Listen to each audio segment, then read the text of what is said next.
Hi, my name is Gautam Mukunda. I'm the author of Picking Presidents, How to Make the Most Consequential Decision in the World and Indispensable When Leaders Really Matter.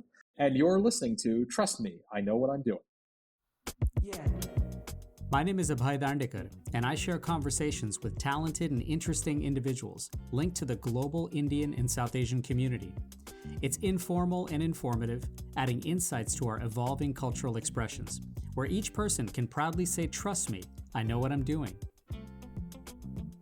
Hi, everyone. On this episode of Trust Me, I Know What I'm Doing, a conversation with professor, advisor, and the author of the books Indispensable and Picking Presidents, Gautam Mukunda.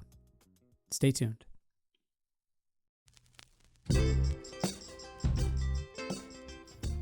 Thank you all once again for listening and watching Trust Me, I Know What I'm Doing, and for sharing this with your friends and family. I sincerely appreciate it, and if you're enjoying these, please take a moment and share a kind rating, and submit a written review wherever you're getting this right now. You know, we sort of touch on it a lot, and it comes out in many different conversations, but on this episode, I want to focus on leadership, and particularly what goes into selecting leaders, and of course the qualities that we're looking for. Beyond the poster in an office break room with a picture of an eagle by a stream and some awesome quote underneath it, leaders have many qualities that may be obvious and others that are more subtle and unnoticed. Studying leadership and distilling this takes knowledge and expertise at many intersections, so it was both fascinating and terrific to share a conversation with Gautam Mukunda. Gautam has written 2 books, Indispensable, which offers insights from stories and rigorous analysis about transformative leaders in critical moments, and Picking Presidents, a book examining the characteristics and qualities that help predict success in what Gautam notes to be the most consequential decision in the world. Gautam's work connects ideas in political science, history, management, and economics, and as he puts it, is meant to give people the insights to see the right things to do, the skills to act on those insights successfully, and the courage to act when the going gets tough. He's not only been a professor at Harvard Business School and the Yale School of Management, but Gautam has also served as an advisor on all types of leadership and strategy problems to startups and investment firms, to Fortune 500 companies, and to all kinds of sports teams. He also serves on the board of the Upkar Foundation, a national nonprofit devoted to providing college scholarships to underprivileged students of South Asian descent. So we had a chance to connect this summer to talk about a range of things on my mind, particularly as we're about to embark on an upcoming election here in the US. And since he's cultivated expertise in synthetic biology, security issues, and innovation, and he's also been a Jeopardy champion, I wanted to start by asking him about something he's often quipped about, in stating that his life's goal is to have the world's most confusing resume. So there are two parts, the 2 things, they're really both the same thing. One is you do get, like, no day is boring. Yeah, I that's get to true. meet some of the most interesting people in the world. You know, not on a wow, this is a highlight of my year basis, but this happens every day basis. So, Yeah.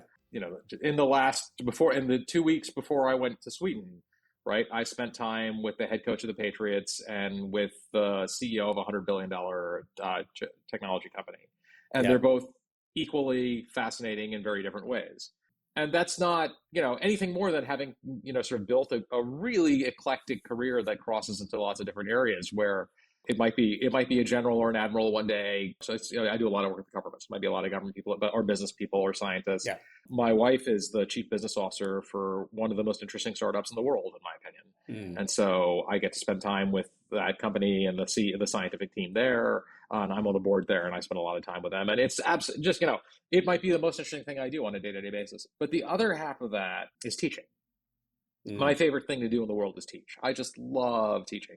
I Yeah. love being in a classroom. It is just the best thing. What this gets me the ability to do is to teach in lots of places, right? So I'm teaching in Yale this semester, and I taught there last year. I've been there for a couple of years now, and I was at Yeah. Harvard for many years before that. And it just gives me a chance to meet all of these and get to know these wonderful students, and some of Mm. them to build really long-lasting relationships with. When we got married, I was in the middle of COVID, so it wasn't as big as it might have been. And 9 of Yeah. my students still came in from all across the country to make sure that they were there Wow. for that. So yeah. That's great. The adjective interesting and rewarding, and you draw a lot of energy from all those things, meeting with interesting people, meeting with your students, and and certainly having this wonderful relationship development. And yet the word confusing is there also. And is Yeah. that mostly just because, these things are not always on the same linear pathway that most people sort of think about when they think of kind of rewarding careers?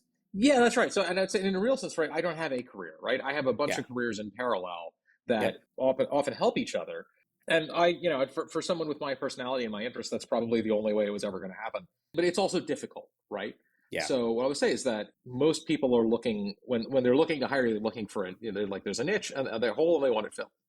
Yeah. And that's not me, right? Mm. Like I was lucky. I was faculty at Harvard for a long time, things like that. When you Yeah. build up that kind of background, it makes a lot of things easier. Sure. But Sure. there was a big luck component to that, right? Like that Yeah. it didn't have to happen that way.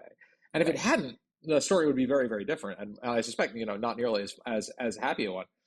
So the confusing part is real, right? So when somebody asks you, so what do you do? One of my college classmates was texting with me, and he's been extraordinarily successful in business, and he was like, we knew each other in college. He said, so what do you consult with companies on? I was like, well, the short answer, I said, is seeing around corners. And he said, what do you mean? I said, Mm. well, the world's a lot stranger than it was 20 years ago. Things happen that you didn't anticipate, right? It might be Donald Trump getting elected. It might be COVID. It might be the war in Ukraine. It might be, tensions with China. Those are lots and lots of different areas.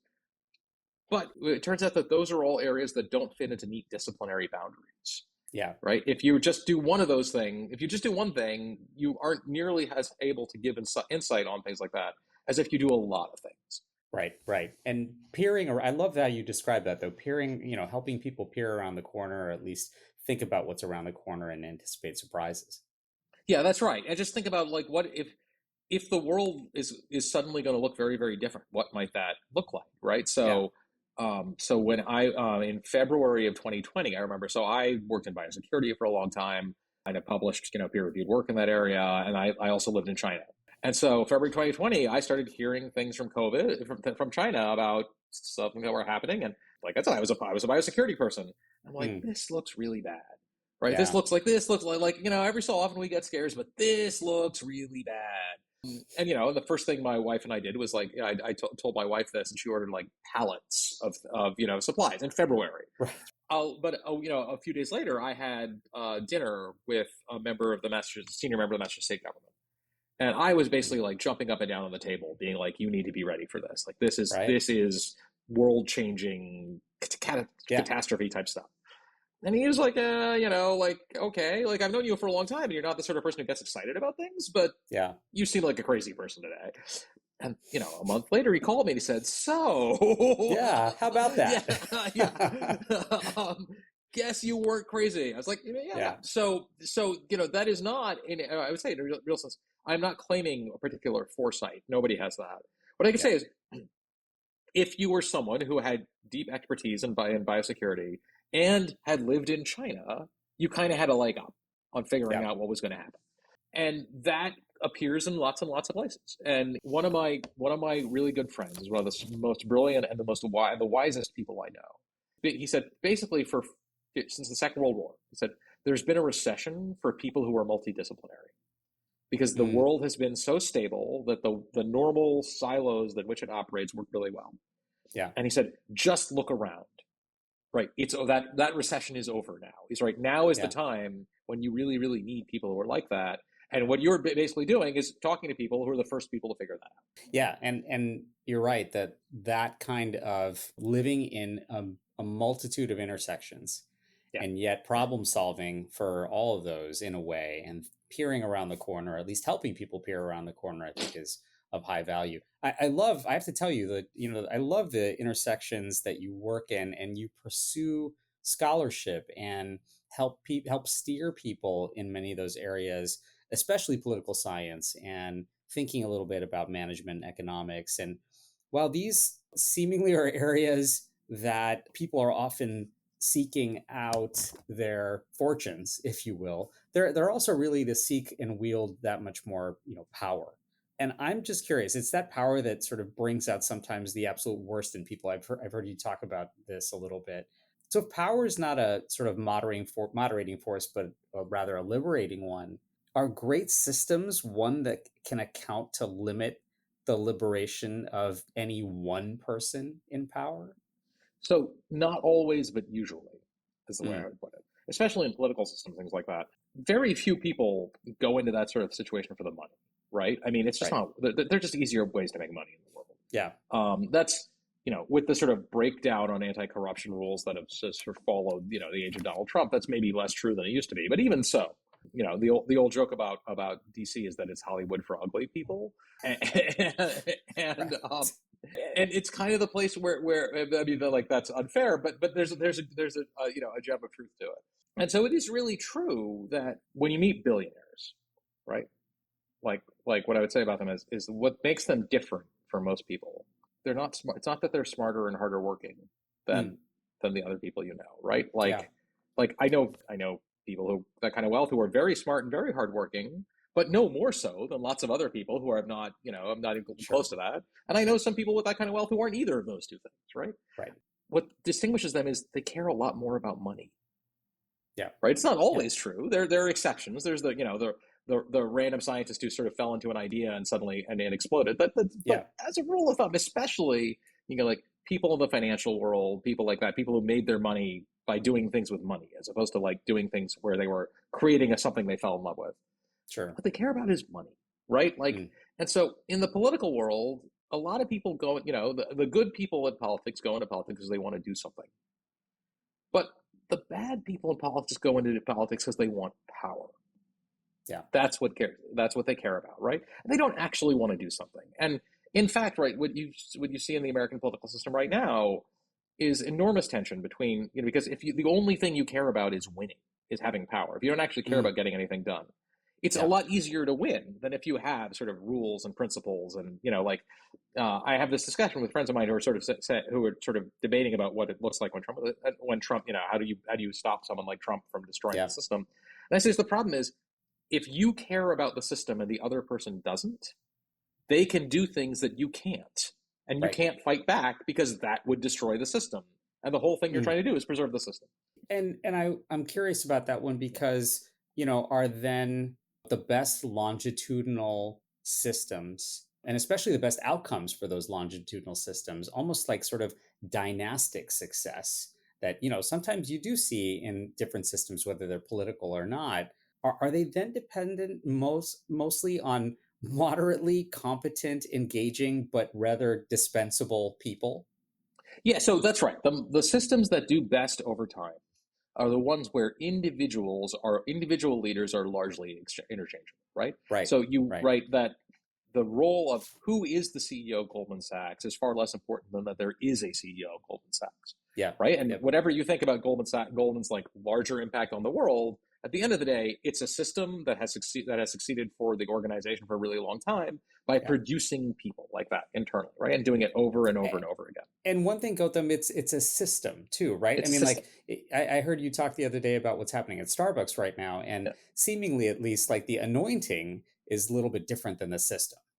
Yeah, and so this is the problem, right? Starbucks is a company that has had an entrepreneurial CEO who always goes outside to find his own successor, finds that person to be inadequate or not up to his Right. standards or whatever, replaces him with himself, and then repeats the process over and over, three Yeah. times.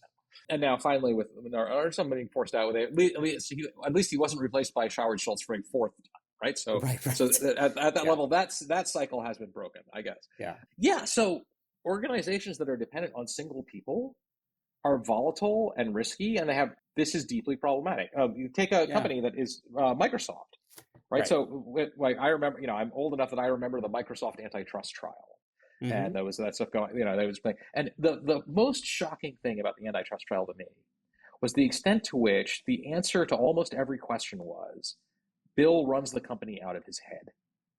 Right? Right. Right. Like the company is run by Bill. It is not run by a Yeah. system. It is run by Bill. Right? Yeah. Also, I have never met Gates. Hmm. Never even been in the same room with him, much less to interact with Sure. him in any way. But I know a lot of people who know Gates, right? And every single one of them, without exception, says he is the smartest person they have ever met in their entire lives. Mm. Period. Right? Like no Yeah. qualifications, no he is the Just smartest a person I blanket have statement. ever Yeah. met. Yeah. Yeah. Like, okay, like, when 20 people, all of whom operate at the very highest levels of business and academia, all tell you the same person, like Right, right. that's pretty Yeah, striking, right? Yeah. yeah, But when Gates steps down he gets replaced by Steve Ballmer, you don't see Microsoft producing like ordinary returns. You don't right. see it producing ordinary returns for a tech company, which is much better than ordinary returns for a normal part of the sector, That's right? right. This That's is a right. company that just does really, really badly for a really long time. Yeah, And yeah, essentially becomes, despite its enormous profitability and enormous footprint and things like that, and the way it touched every part of our world, nobody really thought about Microsoft. It was mm, irrelevant, right? yeah, yeah, And then Ballmer steps down and Satya Nadella comes in, and suddenly it's back out, right? Like, you have this thing where yep, you put one of the best CEOs in the world back in charge of a company with those resources, and it becomes incredibly successful again. But that kind sure. of volatility is really risky. Like, what if they hadn't picked Nadella, right? You could Yeah, see that yeah. could go really, really badly. Goldman doesn't operate like that. McKinsey doesn't operate like that. Most really big, large, old, successful companies say that they want to rely on the system, on, Yeah. they want to rely on people who are in the organization who evaluate all the candidates for leadership and say, is this person up to the job? But I have to tell you that that doesn't always make for a fun story, right? I mean, No. like you have these wonderful, very powerful, great systems that run well for so long. They're somewhat almost agnostic to the personality. They're agnostic to the fluff, and they're really, looking at low risk individual who can power the system. And yet, why is society at large really seduced by the other part? Why are they sort of seduced by the unfiltered leader? I feel like there's an element that wants that kind of, I wouldn't say volatility, but they want that experiment. They want that try. Yeah. Is it just good storytelling? Is it a mirror for our unfulfilled desires? Is it sort of like the dopamine in us that's required all the time? How do you reflect on that part where, society actually in a way craves that seductive process? So it's versus, I think some of that is true, right? Like, it's just more, right? Our narratives are about people. They're not about organizations, right? Like, Right. and that matters, right? It is more exciting. It is, but the other part is there's a selection effect, right? Yeah. These organizations that are driven by individual people are have much more variance in their outcomes.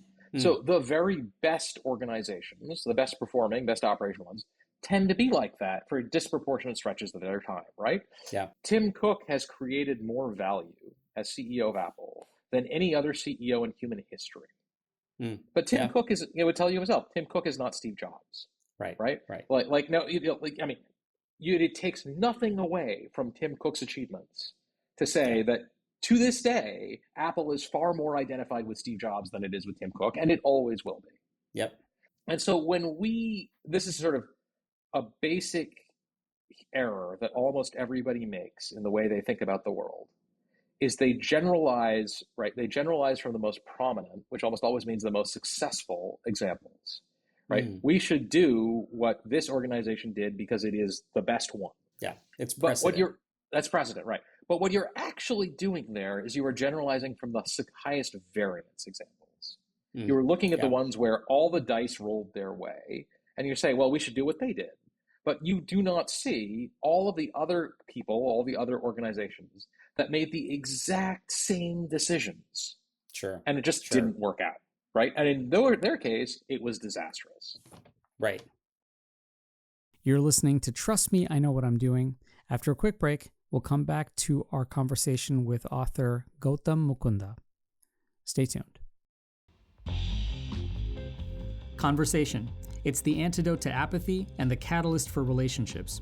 I'm Abhay Dandekar, and I share conversations with global Indians and South Asians so everyone can say, trust me, I know what I'm doing.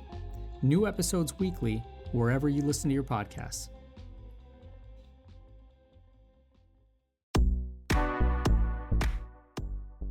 Hi, I'm Congresswoman Pramila Jayapal, and you are listening to Trust Me, I Know What I'm Doing.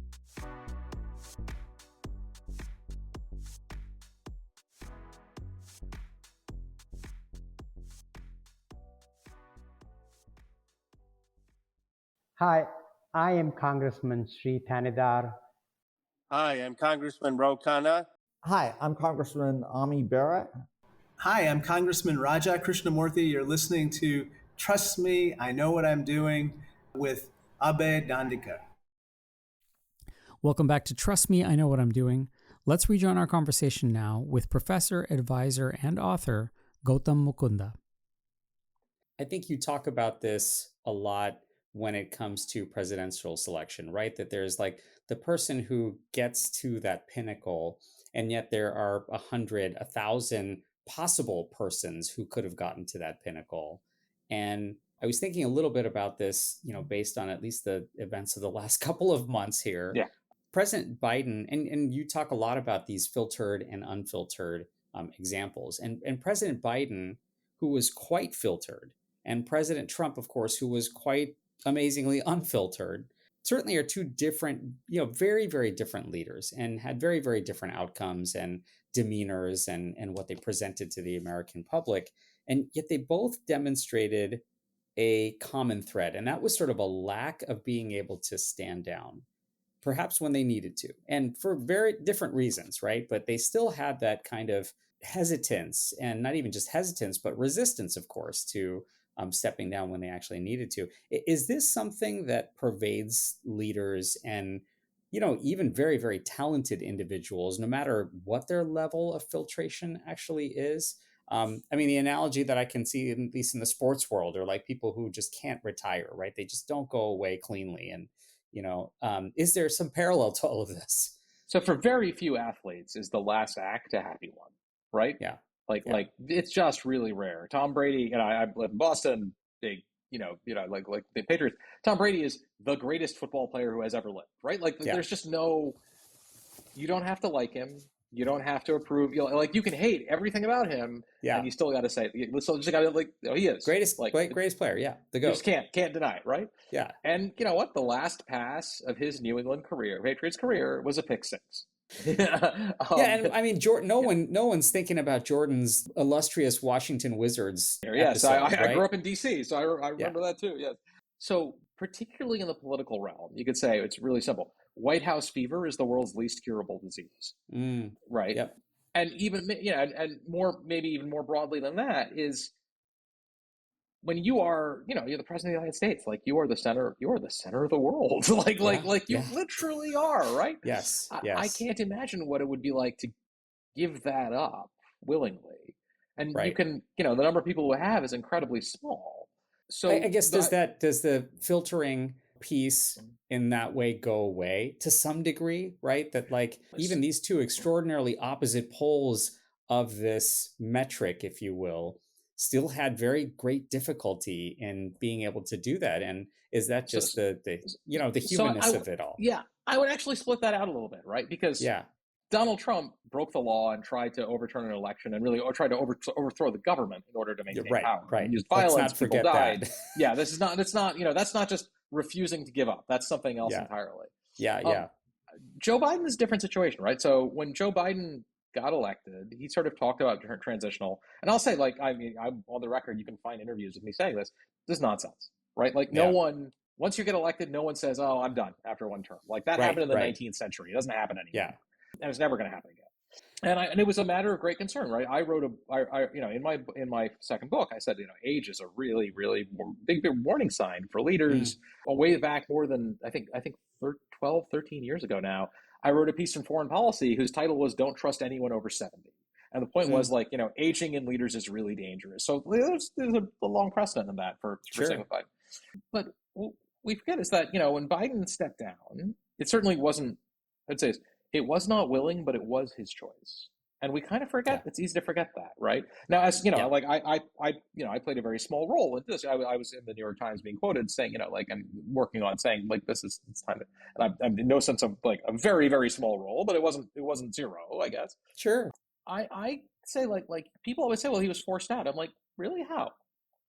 Right. So the party leaders went to him and said, you need to do this for the good of the party, for the good of the country. You need to do this. But they didn't say, look, if you don't do this, we're going to vote for Donald Trump. That's not it, right? Nobody thought that. That wasn't plausible. So what they did was, he's unhappy about it, whatever. But at the end of the day, he chose, right? He said, if he had said, no, I won the delegates, I'm going to go to the convention, I'm going to be the nominee, and if you, and he said, I'm calling your bluff. If you don't agree, if you think I shouldn't be the nominee, sit this one out and let's see what happens. Right. Right. I estimate that the number of the Democratic leaders who would have said that, taken him up on that chance, is zero. Right? Yeah. Like Yeah. zero. I say that with certainty. It is zero. Not one Yeah. would have done it. Right. Right. And so I do not think he should have run for re-election. He was, like the presidency is. There are probably 80-year-old people who could be successful presidents of the United States for 4 years, but I don't think there are very many. It is the hardest job in the world. But the fact that he, at the end of the day, did the right thing, I give him a lot of credit for that. I think most people would not have. Is that what filtered leaders do? It's what you would hope they would do. You would hope Yeah. that, the system, right? I'd say in a real sense, filtration sort of doesn't work here because it's not a situation anybody's ever dealt with, right? Right. Right.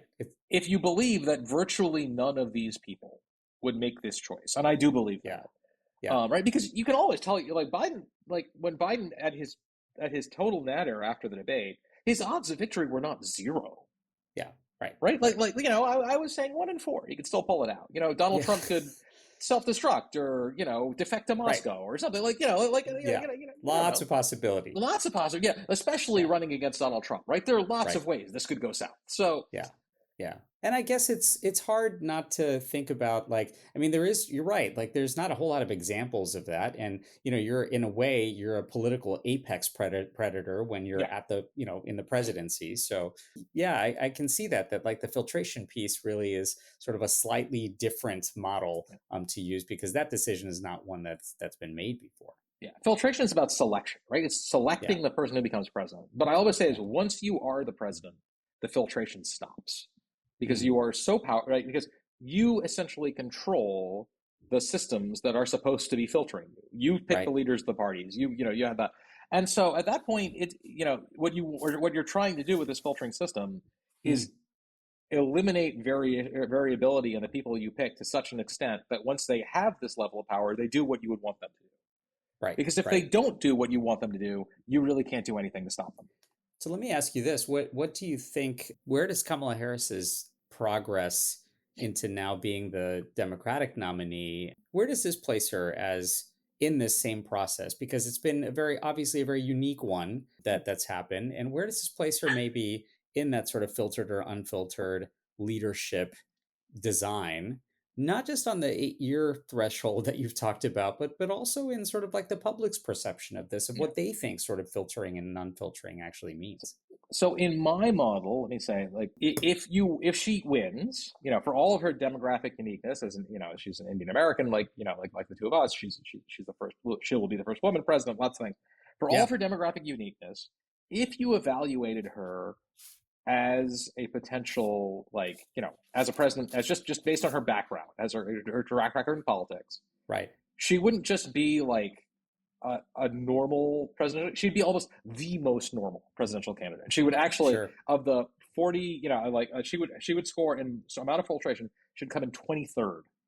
She would be just behind Ronald Reagan, right? Like this is as perfectly typical. As perfectly typical as it is possible to imagine. And if you took out woman, demographics, things like that, and you said, this is a vice president, senator from California, and attorney general of the state of California, who before that was the district attorney for San Francisco and the prosecuting, you'd be like, well, there it is, of course, that is indistinguishable from every other politician in America, right? Yeah. And so, yes, her path was unique. But the other thing I would say about is this is, and obviously I didn't think about this particular case in the book because God, who could have, is Biden decided, he made his final decision that he was not going to try and hold on to the nomination on a Sunday morning. Yep. He announced, Sunday morning, he announced he was not going to run at, I think, 2 o'clock that afternoon. And at 2:05, he announced his endorsement for Kamala. So she could not have had more than about 4 hours, right? Like it is not possible to have had more than about 4 hours of advance warning for anyone else. And she almost certainly had less than that. Yeah. There were a bunch of other people who were plausible contenders for the nomination, right? You can just read them all. Gretchen Whitmer, Gavin Newsom, Andy Beshear, right? Like there's a lot of people you'd be like, I see it. And there were a lot of Democratic Party elites who were like, Whitmer's won 2 landslide victories in Michigan. That seems pretty good. Like maybe we should think about that, right? she got the endorsement of every single significant contender for the nomination by Monday morning. Yeah. Less than 24 hours, right? Less than 24 hours. Which means that it sounds like the party at that very moment, I mean, was just so poised for that actual selection. So I think a few things. So one is, like, it suggests that the Democratic Party is a lot more functional and a lot more organized than anyone going into this thought it was. So I like, and I include myself in that set. If you had said to me, Sure. the Democratic Party would be this perfectly oiled, highly functioning machine. Be like, what are you talking about? One of the most difficult political tasks, not just in American history, in anyone's history, right? Yeah. The handoff from one nominee to the other in this unprecedented, like just think about the piled on difficulties that they stack here. And they're like, no, we got it. We can do this. Like, we are not going to miss a beat. It went so well. So a very good friend of mine is a very, very senior former elected Republican elected, still Republican. Like, he was governor of a big state. Like, he and I text like all the time. Drives our wives crazy because we text each other so much. And so he doesn't know Harris, but he'd heard the gossip about her, things like that. He's like, you guys are out of your mind. Like, if you nominate her, you are out of your mind. Like, she's going to get blown out. And he'd seen she didn't do well in 2020. And I was like, you don't know. Like that might be true. You just don't have enough information. No one has enough information, right? Like no one knows. And just a few days later, he texts me and he's like, I stand corrected.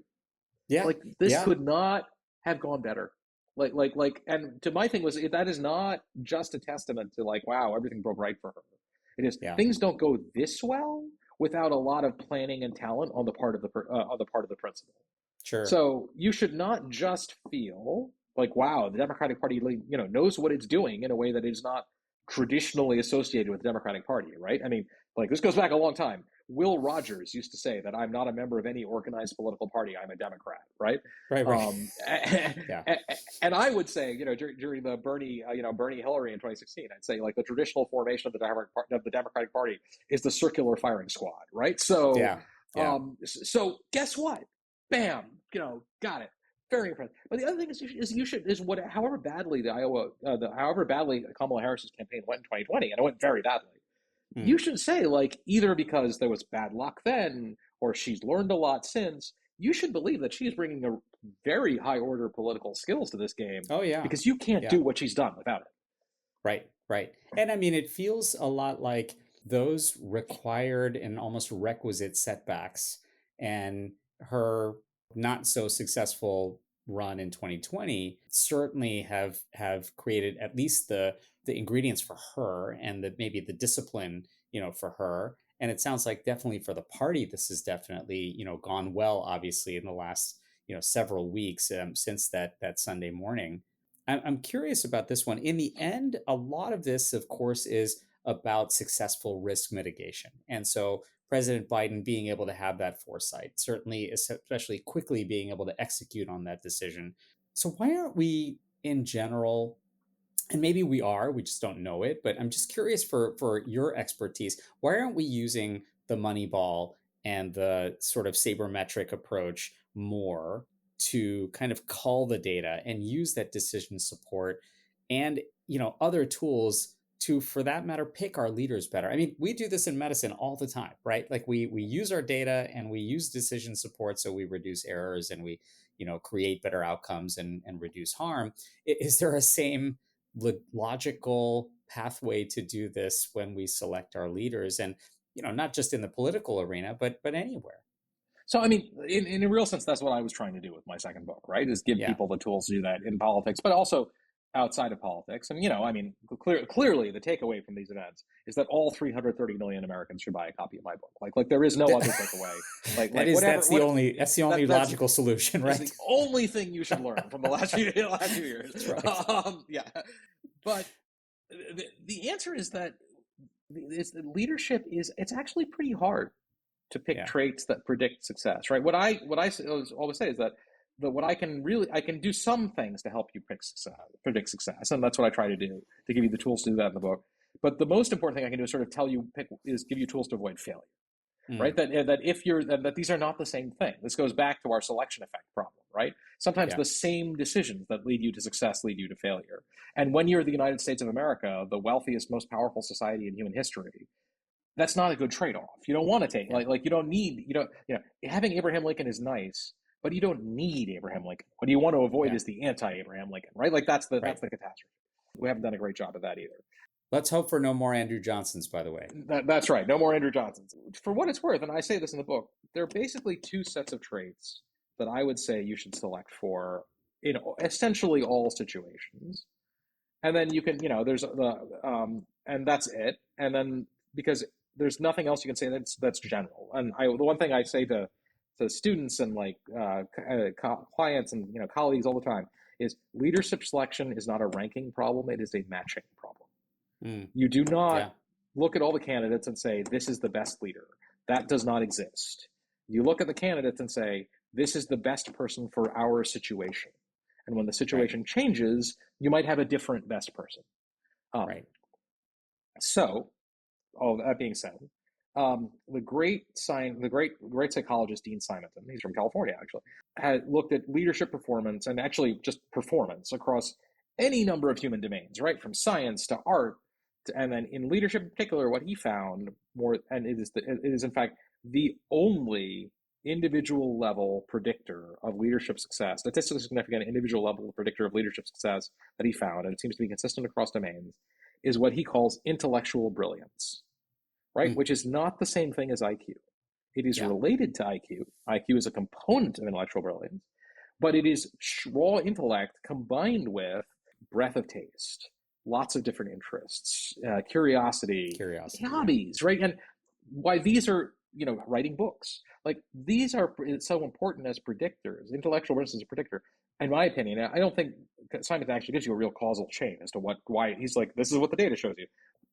I think the causal chain makes sense, right? That the world is complicated. I can't really tell you, if when you elect George W. Bush in November of 2000, you probably going to thinking that his success of his presidency or the failure of his presidency is going to be measured by handling a terrorist attack, the invasions of Iraq and Afghanistan, and the greatest financial crisis since the Great Depression, right? Like that's nobody saw that coming. If you did, you're a very wealthy man. I guess a couple people did. And so, given that said, right, what you need is to elect someone with a broad set of capabilities. So maybe they're not the best person in the world to handle any particular crisis, but they're pretty good.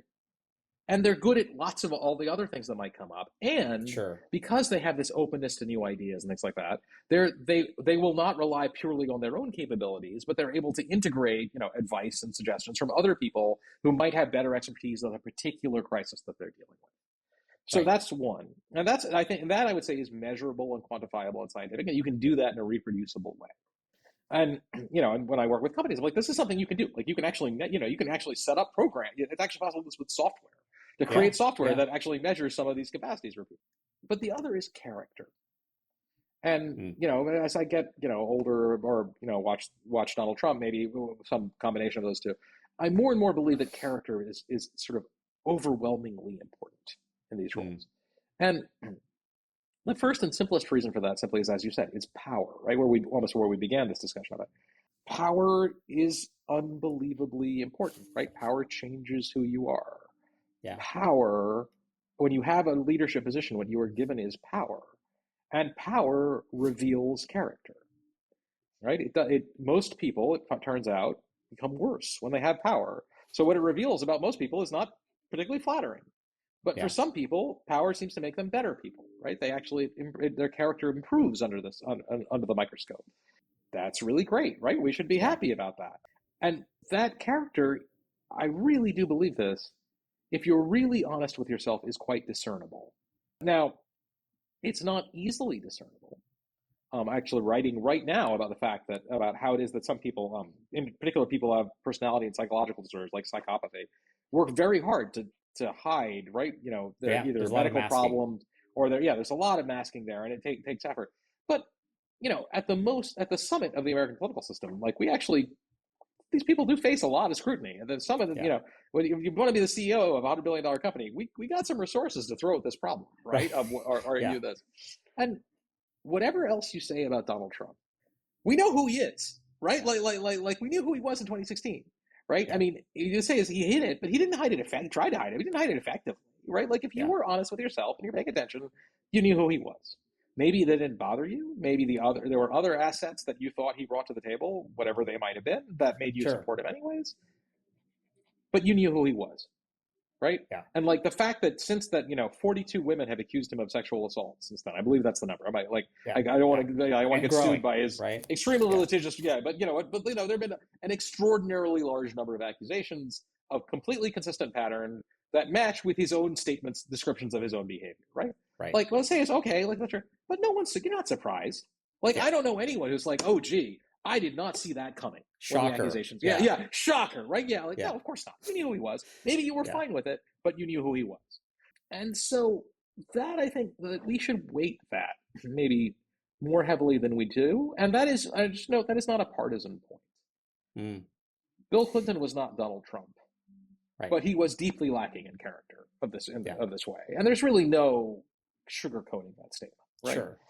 We should, like both, everybody has done this, and everybody has played this game, not to the same extent. This is not a false equivalent statement. Bill Clinton is not the same as Donald Trump, and I don't think it was, but he wasn't great either. And we should stop doing it, right? We should sort of say that like this stuff really matters, right? Like it actually has an impact, and it's not about being a Puritan who the French sneer at.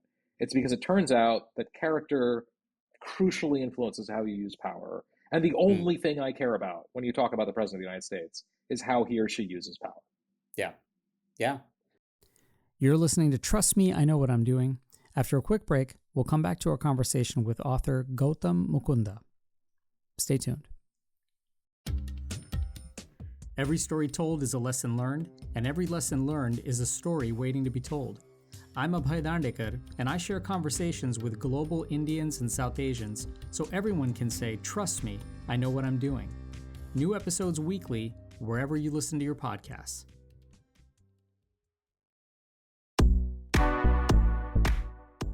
Hey, this is Cal Penn. I'm an actor, author, former public servant, and you're listening to Trust Me, I Know What I'm Doing.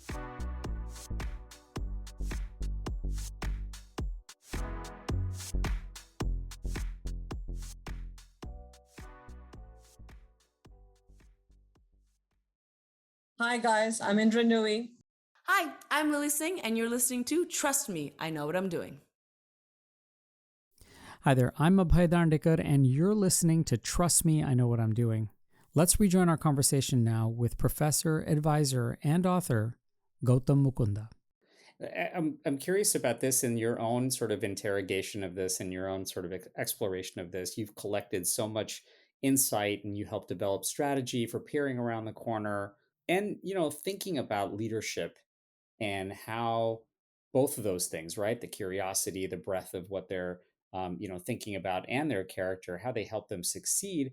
What personal lessons have you gathered along the way that have actually changed some of your own behaviors and really thinking about this? I mean, have you had to unlearn any of your own sort of, context as you've progressed through this ongoing journey of exploration? Oh, for sure. On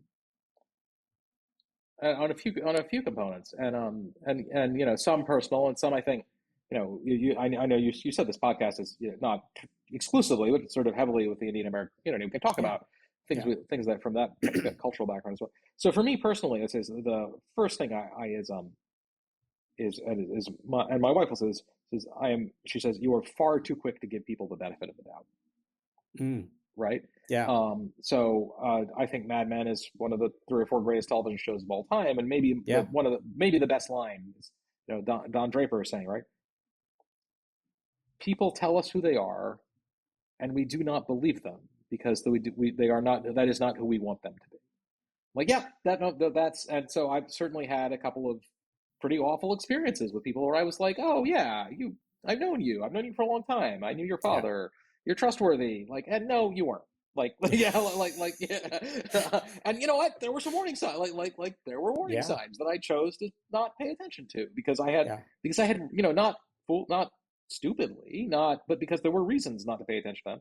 But you know what? They Sure. weren't good enough reasons. In retrospect, it's clear that they were not good enough reasons, and I was making excuses for people, right? Right. The second is so for me, and the second is I do. Well, this is certainly not true of all Indian Americans. I do think it is something that a lot of people in our community are internalized, right? Which is, Yeah. you need to be willing to stand up for yourself, right? You need, my parents were wonderful, and you couldn't be luckier in having parents than me. But I do think that they, in a way that is not uncommon for conflict communities, right? Or for immigrant communities, were conflict averse and taught me to be the same, right?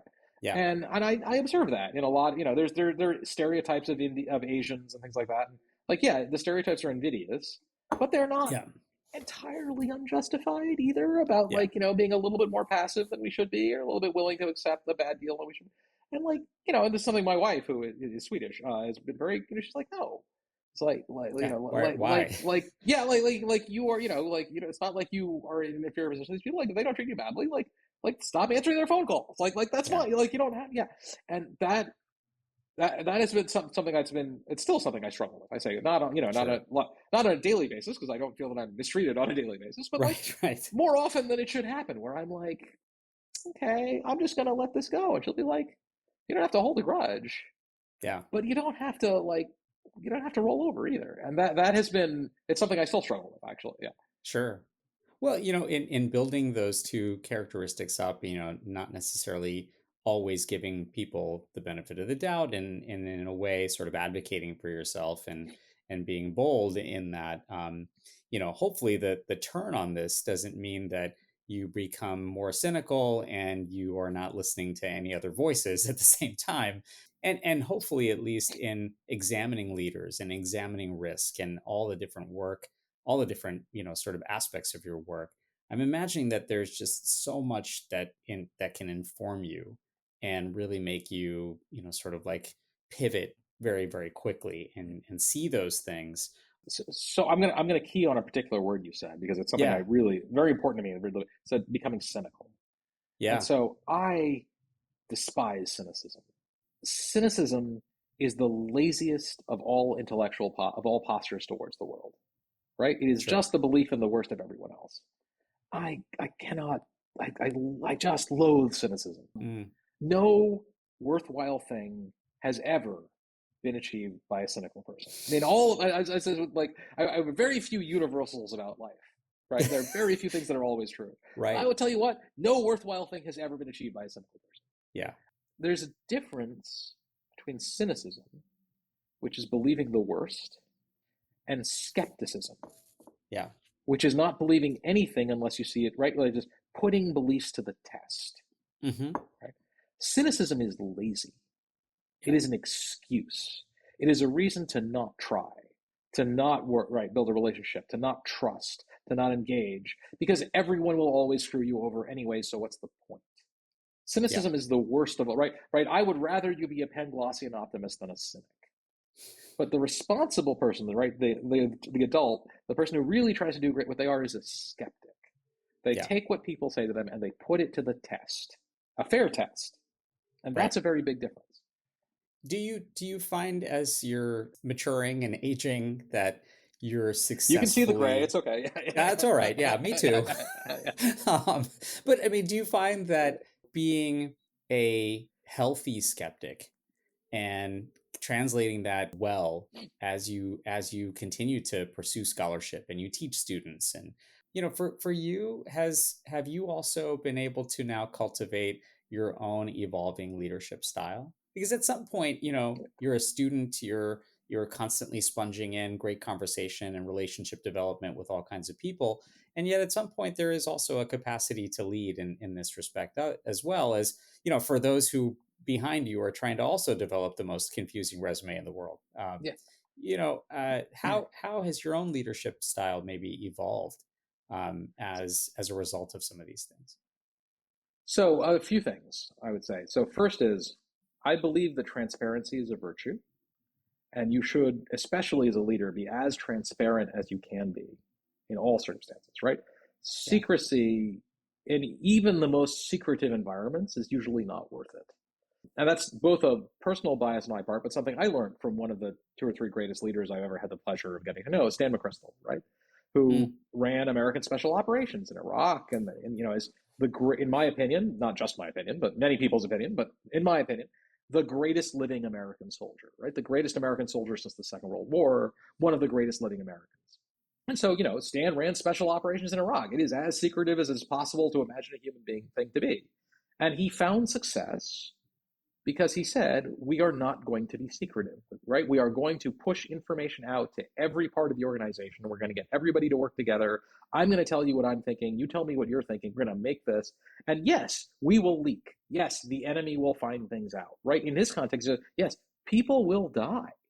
Yeah. But you know what? We'll be better off. We will be so much better because of this that that trade-off will be worth it.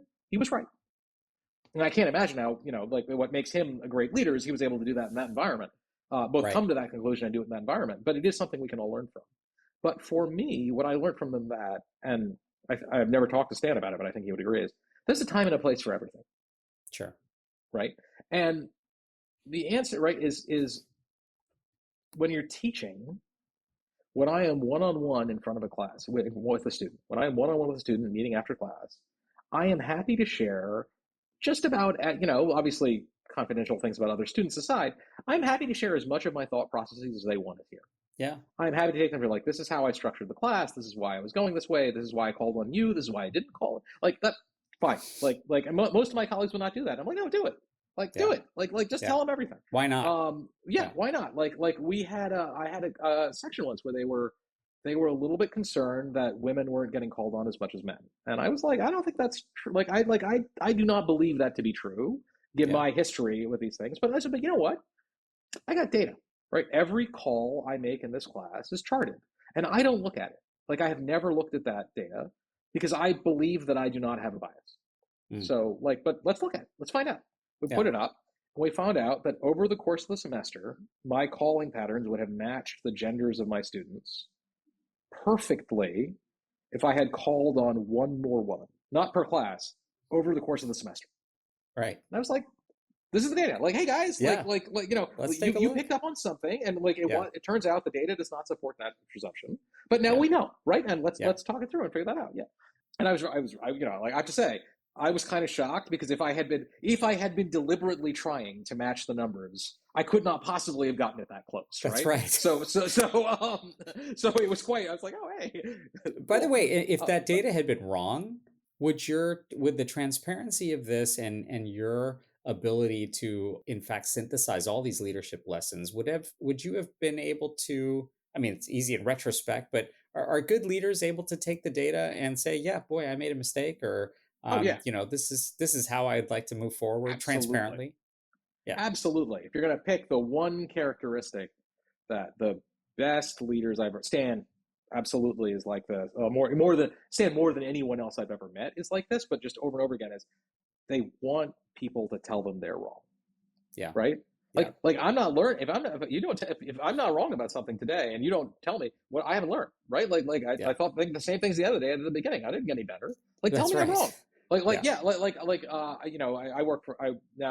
work from home a lot, but my next office, I have a sign I'm going to put up, and the sign is literally going to say, "Tell me why I'm wrong." Yeah. Right. I want it hanging over my desk. Tell me why I'm wrong. Right. Don't tell me I am wrong. Tell me why I'm wrong. Right.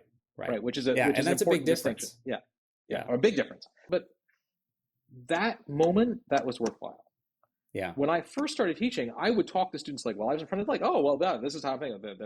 And one of my colleagues is like, stop doing that. Yeah. It's like, you are right. Your job right there is to communicate clearly. And you cannot communicate clearly if you're communicating 15 things. Yeah. Communicate one thing. Right. That's your job. Get that.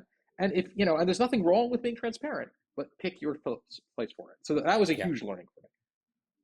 No, it's great. I mean, I love that, right? The idea of superb transparency, being able to learn fast and also focus.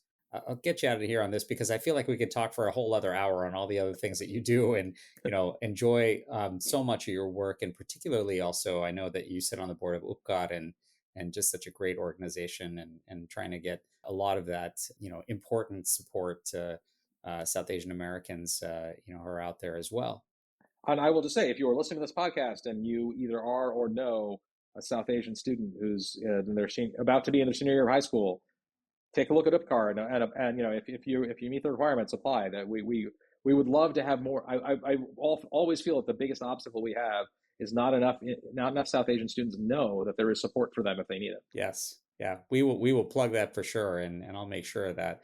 Let me get you out of here on this. I think, out of all the things that you talk about, you bring, such a dynamic perspective to people making choices. And, many Americans now in the next couple of months are going to be looking at these upcoming elections with very, very jaded eyes, and yet really, really firmly planted in their tribes, one side or the other. And you've talked about the advice in picking and what people should maybe look for in candidates. I'm just curious, what's your advice for voters in thinking about themselves? Like how can they feel more optimistic and joyful and engaged in the process? I think the biggest thing you can do for that is perspective.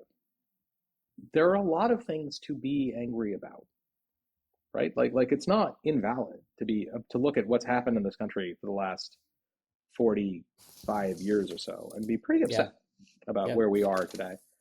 In particular, I would say about the financial crisis, that if you look at what happened in the financial crisis, both how it happened and how we responded to it, if you are not angry, you either work on Wall Street or you're not paying attention.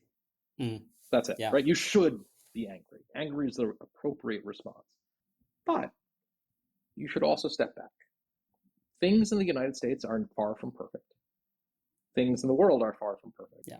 But from the world's perspective, the world has never been in as good a shape as it is at this moment. And it will be in better shape tomorrow than it is today. And there is just no empirical model. There is no statistic that does not support that statement. That is not a Panglossian optimism. There is just no way to argue otherwise. The global poverty rate right now is the lowest it has ever been. Global life expectancy is the highest it has ever been. Right? There are people like the infant mortality rate is the lowest it has ever been. Like I do not care what number you use. This is the best it's ever been for the human race. Yeah. That's something, and like that, there's something you should look at that and say, like, hey, there is something to be said about living at that moment in human history, right? Yeah. And for an American, if you're looking like, hey, that is true at the moment in human history when the United States has been the most powerful nation of the world for 79 years. Probably longer than that, but unquestionably so for 79 years. Do you think those two facts are unrelated? Right? Like, do you think that's a coincidence? Like, of course it isn't, right? Like, for all of the things that might be gone wrong, it turns out that the period of human history in which the United States of America has essentially dominated the world, and the American political system has been the center of the world system, have been the best period in all of human history. Right. And for us as Americans, right, like, there are lots of problems we could deal with. Lots of things that we should change. And, I don't hide my politics. Like, I'm a good Democrat. There are a lot of things we want to change. Sure. But hey, guess what? My wife is from Sweden. Amazing country, right? Everybody's tall. Everything's clean. They live forever. Like, great. It's awesome, right?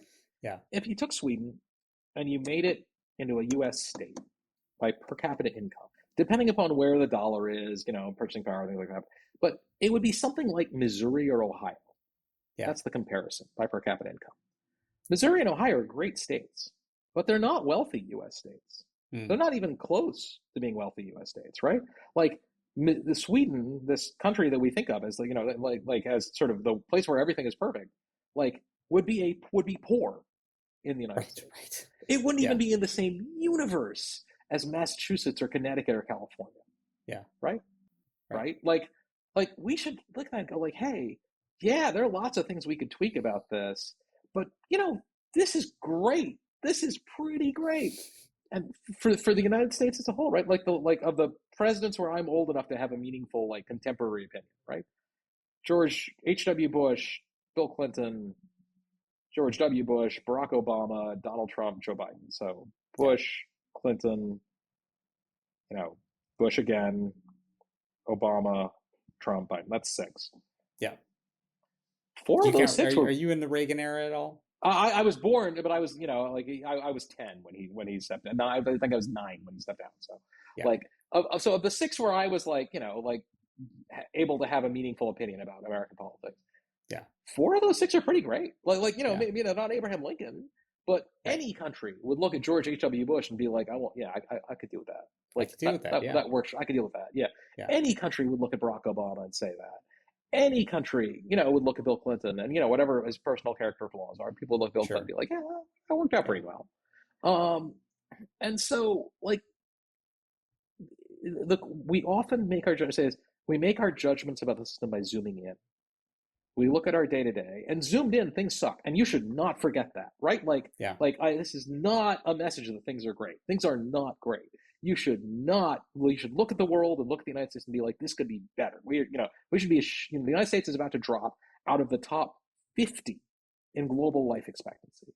Every American should be outraged by that fact. Yep. But you should also say that, hey, for all of those things, the system has worked so well that it has the things that it has to fix are a lot easier than the things that it has already doing right. Yeah. There is no country in the world that would not trade places with our situation in a heartbeat. Yeah. Right. When I do a lot of work on competition between the U.S. and China and things like that, and somebody says, "What's the difference?" The difference is this: if you made me put me in Xi Jinping's job and said, "Fix China's problems," I would say, "I have absolutely no idea. I quit." Right? I don't know how to do that. No one knows how to do that. Right? There are things we can try, but no one knows how to fix those. No one. In the United States, it'd be like, I got a lot of good ideas. Maybe some of them work, some of them won't. But you're telling me the biggest the biggest things the United States needs to fix, they're fixable. Yeah. Especially given the unimaginable resources that we have and the unimaginable success that we've had. And we should be proud of that. Right. Do you think that because of that perspective word and the ability to both zoom in and zoom out, zooming in and again, like you mentioned, being very, I would say, engaged to solve these things that aren't going very well. And yet in the grand scheme of things, when you pan out, those 80 years plus are going swimmingly and we should be very proud of that. Are Americans, because we absolutely are starved sometimes for what happens in the news cycle or this kind of really, really small perspective. I mean, not taking the sort of deep perspective that you're talking about. Is there a quick fix to that? I mean, there almost in some ways needs to be, so people can have a little bit more of the attitude that you're talking about, but that's not always what we see, at least, or what we hear. And again, we're not having neighborly conversations all the time. We're sort of consuming things as bits in that news cycle. So how do people get a little more disciplined about keeping that perspective and yet at the same time being engaged about those things that should be better? So what it's the answer is get involved. Yeah. Right? Don't be a passive news consumer. Get involved. You will learn more about the way things are by doing that than anything else. And in fact, right, that is irrespective of your political position. One of the things we've seen, right, is you've seen in a lot of states, Trump Republicans who get swept in because they are election deniers, they think there's fraud, all that sort of thing. They come in, they take these offices, and they find out that they had absolutely no idea, right, about how this stuff worked. And they do it. They find out how it works, and they're like, you know what? There's no fraud. There isn't. Yeah. Guess what? If you know how these, there's no fraud. This complete nonsense. Right. But they find the way they learned that was not because someone like me told them there's no fraud. Shut up. They had to dig in. They had to get involved. Good for them. Right. Yeah. I have far more respect for the person who disagrees with me and gets involved than the person who agrees with me and doesn't lift a finger. Get in the game. You want what's best for this country. Put some blood, sweat, and tears into it. And guess what? We can work with that. Well, I know so many people are hopefully going to be taking that exact perspective, get involved, And moreover, hopefully they're, again, the single most important piece that they might be able to take away is to absolutely buy your book. And That's right. Gautam, thank you so much. This is really a treat. Like I said, we could probably talk forever about a whole meandering pathway of things, but I really appreciate the conversation and hope we can visit with you again down the road. Thank you. It would be my pleasure. I look forward to it. Thanks so much, Gautam. Please check out his books, available everywhere, and more about his work can be found in the show notes. Thanks again for listening, and a big congrats to my cousin Akshay and his wife Roma for baby number 2. Till next time, I'm Abhay Dandekar.